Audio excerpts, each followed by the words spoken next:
대선 후보 지지율인데 문재인, 안철수 두 후보가 다자 대결이라는 것을 말씀드립니다. 다자 대결에서 일단 두 후보의 지지율부터 제가 빼봤습니다. 다자 대결, 다른 후보들의 지지율은 돌려서 공개해드리겠습니다. 먼저 문재인 후보의 득표율부터 공개를 하겠습니다. 문재인 후보가 다자 대결에서 38.0%의 높은 지지율을 얻었습니다. 그렇다면 안철수 후보는 얼마의 지지율을 얻었을까요? 끝자리부터 공개합니다. 소수점 첫 번째 자리는 3. 3이 나왔습니다. 소수점 첫 번째 자리 3.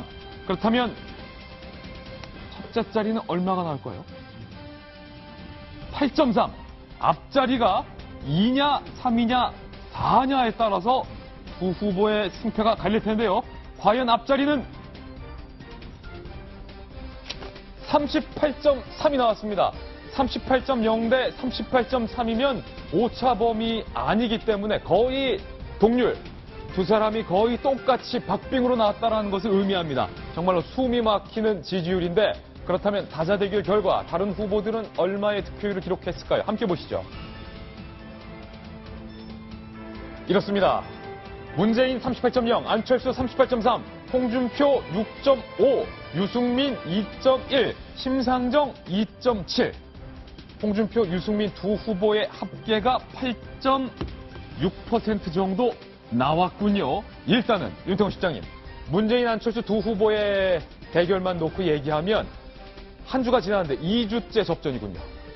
붙어 있다고 봐야죠. 딱 붙었다. 저거는 예. 붙어 있다고 보는 게 맞고, 한 가지 이제 좀 흥미로운 건 요즘 뭐 유선이 많으면 누가 유리하다, 무선이 많으면 누가 유리하다, 뭐 심지어 이제 지지자들은 자기한테 불리하게 나온 거에 대해 가지고 이게 뭐 조작이다 이런 것까지 하는데, 전 국민이 여론조사 전문가. 그렇죠. 이게 한 달 지나면 다 전문가 되실 것 같습니다. 예. 이거 같은 경우에는 이제 유선 전화가 이제 14.8%, 무선 전화 비중이 85.2예요. 무선 전화 비중이 높군요. 아주 높은 편이죠. 무선 전화라고 하면 핸드폰 포함입니까? 무선 전화는 그냥 핸드폰이죠. 예, 예. 핸드폰이죠. 그러니까 뭐 요 부분에서도 이제 붙어 있다. 그러니까 뭐 지금 세부적으로 보면은 약간 엎치락 뒤치락 하지만은 전 연령대에서도 많이 이제 당겨지고 있어요. 무슨 말씀이냐면은 40대까지는 문재인 확고한 우위, 5, 60대에서는 이제 안철수 확고한 우위가 있었는데 그것도 이제 많이 당겨지고 있다. 예컨대 이 여론조사 보면은 TK에서 문재인 후보가 많이 올라가고 PK에서 안철수 후보가 많이 올라갔거든요. 예. 하나로 볼 수 없지만은 다 곳곳에서 모든 영역에서 접전이 벌어지고 있다고 보는 게 맞을 것 같습니다. 그렇군요. 김광덕 전 부장님. 네. 지금 홍준표, 유승민 두 후보의 합계가 8.6%. 아까 제시해줬던 기준에 따르면 요게 15가 된다면 문재인 후보에게 유리하고 네. 8언저리 밑에라면 안철수 후보에게 유리하다라고 말씀하셨는데 물론 지금 중간 결과긴 하지만 두 후보의 합계가 8.6이면은 아까의 기준에 따르면 어떻게 되는 겁니까? 이게 8.6%인데 무응답증과 유보층이 몇 퍼센트 있을 겁니다. 예. 그거를 유효 득표로 하면 조금 더 올라가게 되거든요. 홍준표, 예. 유승민 후보의 득표율은 그럴 경우 한 10% 전후가 될 거로 보이는데 아까 10%에서 12%는 접전이라고 제가 그랬잖아요. 접전이다. 접전인데 그렇기 때문에 저런 식으로 바로 거의 초접전 양상으로 나타났다. 예. 저렇게 보입니다. 그 두 후보의 지지율이 그러면 오를 수도 있고 떨어질 수도 있겠는데 네.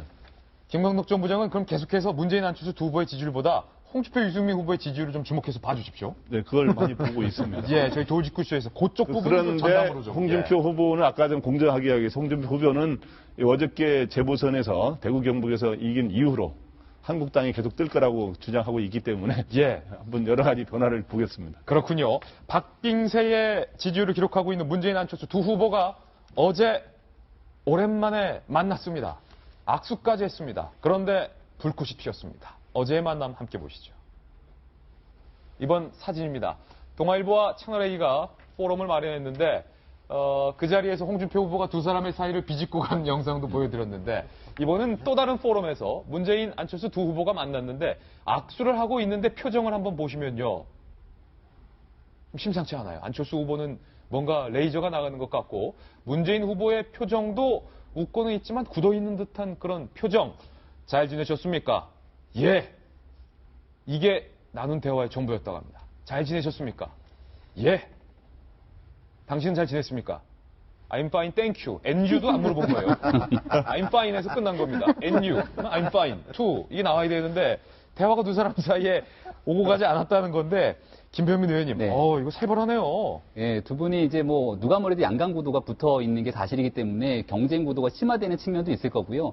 감정적으로 봤을 때는 아들 문제, 딸 문제를 가지고 서로 한 번씩 주고받고 하면서 감정이 좀 안 좋아지긴 했을 예. 겁니다. 그래서 이런 부분들은 선거가 이제 얼마 남지 않았기 때문에 두 후보가 좀 경쟁적으로 더 크게 좀 안아주고 풀고 갈 필요는 있어 보여요. 왜냐하면 어찌 보면은 이제 선거가 끝나게 됐을 경우는 누구 한 사람은 대통령이 되겠지만 한 사람이 그렇다고 대한민국 정치판에서 완전히 사라진다라기보다는 하나의 또 국가 원로로서의 역할을 할 수도 있는 거거든요. 그러니까 미국 같은 경우를 보게 되면은 강력한 정치적 경쟁자였던 사람까지도 만나서 또 이렇게 풀어가는 모습들을 볼 수 있는데 대한민국의 정치 상황에서는 한 번 적이면 완전히 두 번 다시 보지 않는 상황으로 또 정치 보복까지 이어지는 모습을 보게 됐을 경우에 예. 지금 좀 이제부터는 정책 선거로 살짝 넘어가는 분위기들이 보이기 시작하거든요. 굉장히 옳은 공방들이 좀 보이면서 저렇게 좀 어색한 분위기들을 좀 풀어내는 것도 유권자들이 보기에는 좀 희망 섞인 그런 발언이 아닐까 이렇게 생각이 됩니다. 이 칼럼은 개인적으로 2012년의 한 장면과 오늘의 이 장면이 정말 대조될 것 같아요. 오늘의 이 장면은 살벌한 레이저를 주고받지만 이 칼럼도 현장에 있었을 것 같은데 목도리를 걸어주면서 함께 화이팅을 외쳤던 장면이 엊그제 같은데. 그렇죠. 5년 전이었죠. 예. 만 5년은 아니지만. 근데 저는 결론만 먼저 저 장면에 대해서 말씀드리면 안철수 후보 정말 속 좁아 보입니다. 안철수 속 좁다. 네. 저런 거 좀 안 하셨으면 좋겠어요. 어차피 정치인은 연예인이에요. 본인이 울고 싶을 때 웃어야 되고 웃고 싶을 때도 울어야 되는 게 그 연예인의 속성이자 전 정치인의 속성이라고 생각을 하고 그것은 대중을 향한 것이지 자기의 감정을 드러내는 자리들이 아니잖아요. 예. 그러니까 물론 이제 그 기분이 언짢아서 왜 예를 들어 어떤 후보들이 막 언쟁을 벌인 직후에 양쪽 다 굳어있는 표정이랄까 이런 경우는 있을 수 있어요. 근데 어쨌든 지금 사진만 보시더라도 어쨌든 억지로 웃은 거예요. 지금 문재인 후보도 안철수 후보 앞에서 웃고 싶었겠습니까? 근데 예. 어쨌든 문재인 후보는 웃으면서 다가가고 있는데 안철수 후보는 평소에 좀 잘 웃으시는 분이라고 저는 알고 있는데 저렇게 경직된 표현을 그 얼굴에 이렇게 들어간다라는 거는 감정을 제대로 좀 컨트롤하지 못한다라는 좀 속이 좁아 보인다는 느낌이 들을 수 있다고 저는 생각을 하거든요. 예. 그러니까 어차피 그 연예인이라고 생각을 하시고 어떤 상황에 어떤 표정이 어울리는지 조금 그것도 계산을 좀 하시는 게 좋지 않을까라는 생각이 들었습니다. 어제 잠깐 사실 보면서. 이런 얘기도 있는데 또 한편으로는 심정도 이해가요. 정성희 위원님, 문재인 캠프 측에서 안철수 후보의 딸 안설희 씨에 대해서 사실 네거티브를 세게 걸었는데 그 네거티브가 사실은 근거 없는 것으로 밝혀졌지 않았습니까? 아빠 입장에서는 딸을 건드려? 그러면 좀 어쩔만 하지 않습니까? 그거에 대해서 예. 그 안철수 후보가 예민하게 반응한 건 사실 같아요. 오늘 인터뷰에 보면은 그 네거티브 검증이 안철수 후보가 문재인 측에 끝장 토론을 이제 제안을 했거든요. 가장 문재인 후보가 좀 아파하고 지금 계속 피하는 측면 아니겠습니까? 뭐 원고만 써준 원고만 읽는다, 토론 능력이 없다 이런 부분을 치고 들어갔는데 그 다음부터 예. 이 네거티브 검증이 세게 시작이 됐다는 거예요. 그래서 그거에 대해서 특히 이제 예민하게 생각하는 딸 부분에서 깠는데. 깠는데, 뭐, 사실 별거 없지 않았습니까? 예. 그런데도 불구하고 이번에 서류를 내라. 제가 보기엔 굉장히 치사합니다. 그 문재인 캠프 측에서. 예. 이제는 서류를 내라. 또 서류 내면 못 믿겠다고 하겠죠? 증빙 서류를 내라. 네, 물론 문재인 캠프 측에서 그런 일부가 그러기도 하고 또 이제 소위 말해서 문재인 지지자들이 그렇게 하고 있지만 그건 바람직한 모습은 아닌데 그런 거에서 아직 앙금이 좀 남아있는 측면이 있는 것 같고요. 예. 이와 관련해서 지금 요즘 나오지만 그 신문에 보도가 되고 있지만 미국에서 부시 대통령, 아들 부시 대통령의 가장 좋은 친구가 요즘 누구라고 합니까? 누굽니까? 클린턴 전 대통령이라고 합니다. 그렇군요. 베스트 프렌드예요. 둘이 한때 정치 무대에서는 정적이었지만 으르렁 대다가 예, 정치가 끝난 다음에 그 은퇴한 시점에는 사실 같은 그 초강대국 미국을 운영했던 경험을 공유하고 같은 리더십을 가진 사람으로서 고민을 하지 않았겠습니까? 예. 그래서 가진 베스트 프렌드, 요즘 말하는 베프라고 하는데 우리도 지금 이렇게 치열하게 다퉈도 또 같은 문제를 고민했던 사람으로서 사석에서는 좀 친구가 될 수 있는 이런 분위기도 있었으면 좋겠습니다. 옛날에 뭐 MB랑 박지원 대표도 서로 만나면 웃고 좋거든요, 분위기. 예. 5년 전 사진이 좀 생각이 나는 게요. 5년 전에 이제 3명으로 가다가 2명으로 좁혀졌잖아요. 이렇게 행사장 보면은 큰 행사장 가면 대선 후보들 많이 만납니다.